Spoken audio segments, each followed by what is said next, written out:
Sir ఇక్కడ చూడండి.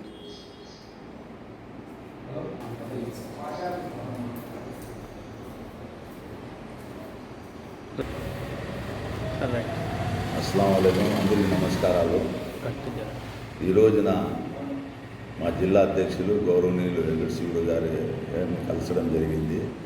ఎందుకంటే అతను జిల్లా అధ్యక్ష పదవులు చేపట్టిన తర్వాత మొట్టమొదటిసారిగా జిల్లాలో ప్రభంజనం సృష్టించిన మాదిరిగా ప్రజలందరూ కూడా, మా ముస్లిం సోదరులు కూడా ప్రత్యేకంగా ముస్లిం సోదరులకు అందరికీ ధన్యవాదాలు తెలపాలా. ఎందుకంటే గడిచిన ఎన్నికల్లో, మన జరిగిన ఎన్నికల్లో దాదాపుగా ముస్లిం ఓట్స్ అందరూ పెద్దలు అందరూ చెప్పిన విధంగా మా పార్టీలో కూడా కొంతమంది మైనార్టీ ఓట్లు మన బీజేపీతో పొత్తున్నాం కదా, మనకి వేస్తారా లేదా అని చెప్పి ఆలోచనలో పడింది. కానీ ప్రజల తీర్పుకి శిరసా వహించాల్సిందే. ఒకటి, మా ముస్లిం సోదరులందరూ కూడా, మా ముస్లిం ఓటర్లు కూడా చంద్రబాబు గారు ఏవైతే హామీ ఇచ్చినారో దానికి నమ్మి ఈరోజు పట్టినారు. ఎందుకంటే ప్రతి ఒక్కటి కూడా 2014లో కూడా సారు ముఖ్యమంత్రి అయిన తర్వాత ఆ రోజు కూడా మేము బీజేపీతో పొత్తున్నాం. ఉన్నప్పుడే సంక్షేమ పథకాలు ముస్లింలకి ఎన్నో ఇచ్చినారు. మచ్చుగతకు చెప్పాలంటే కూడా మన దగ్గర విదేశీ విద్య ఎవరికి వర్తిస్తుందంటే మనకు ముఖ్యంగా మన ముస్లిం సోదరులకే వర్తిస్తుంది.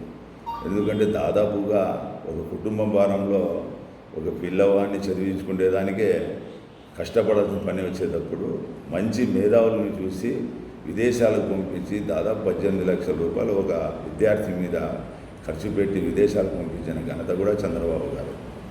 కానీ వైఎస్ఆర్ ప్రభుత్వం వచ్చిన తర్వాత దీన్ని నిర్వార్యం చేసేసి ఏ ఒక్కరిని కూడా పంపడం దాఖలాలు లేవు. అంతేకాకుండా దుల్హన్ పథకానికి ఏం ఆంక్షలు లేవు మా దగ్గర.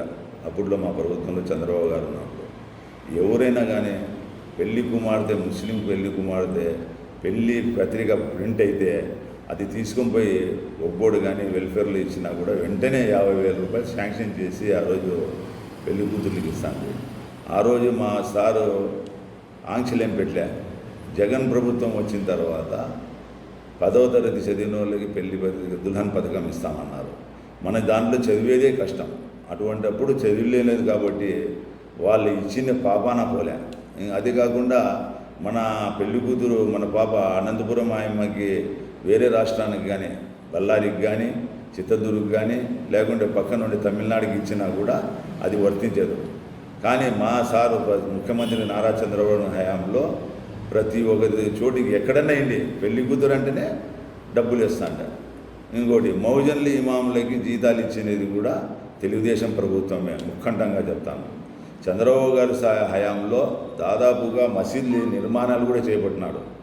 దాంట్లో ఉదాహరణ చెప్పాలంటే వీకోట, కుప్పము, వాయిల్పాడు, మదనపల్లి అక్కడ చోటంతా కూడా మసీదులకి కొన్ని లక్షల రూపాయలు ఇచ్చి మసీద్ నిర్మాణం చేపట్టినాడు. అంతేకాకుండా మసీదుల మరమ్మతుల కోసము సున్నా చేసేదానికి కానీ, పెయింట్ చేసేదానికి కూడా ఈరోజు కొన్ని కోట్ల రూపాయలు మనకు బడ్జెట్ కేటాయించి ఖర్చు పెట్టినది కూడా అది వాస్తవమా కాదా?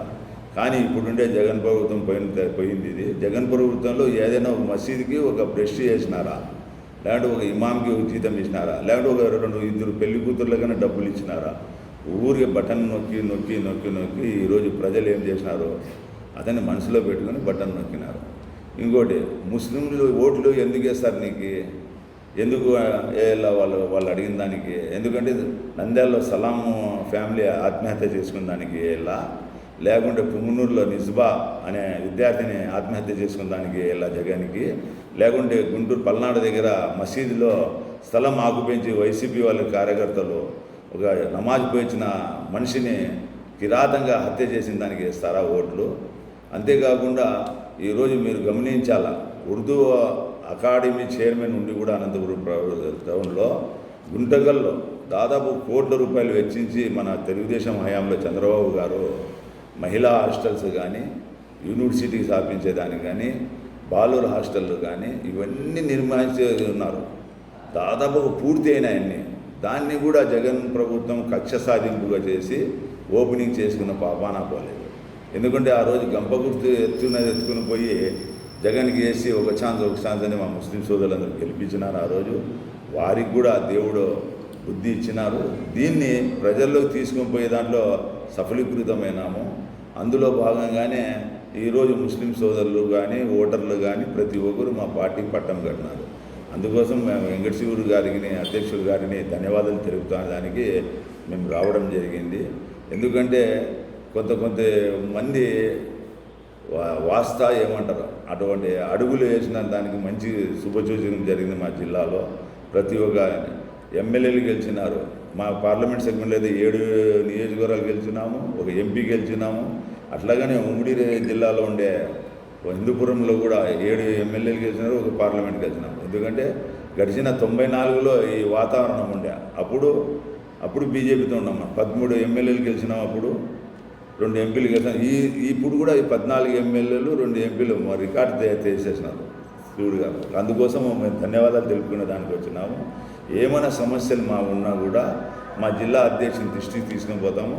జిల్లా అధ్యక్షుని దృష్టికి తీసుకొని పోయి ఇప్పుడు ఏవేవైతే హజ్ హౌస్లు కానీ మా బీద పిల్లలది విదేశీ విద్య కానీ ఇప్పుడు రెడీలో ఉండే ఉర్దూ హాస్టల్స్ కానీ ప్రారంభించేదానికి మాకు ఏమేమి రావాల్సిన దాన్ని కోర్సు చేసేదానికి మా అధ్యక్షుని గారితో మెమరాండం ఇచ్చి వారి ద్వారా అందరినీ కలిసి మా దాని గురించి మా ప్రయత్నించి ఇప్పింది అని చెప్తాము. ముఖ్యంగా దాదాపుగా అనంతపురం జిల్లాలో చాలా వెనుకబడిన ఉన్నారు ముస్లిం సోదరులు.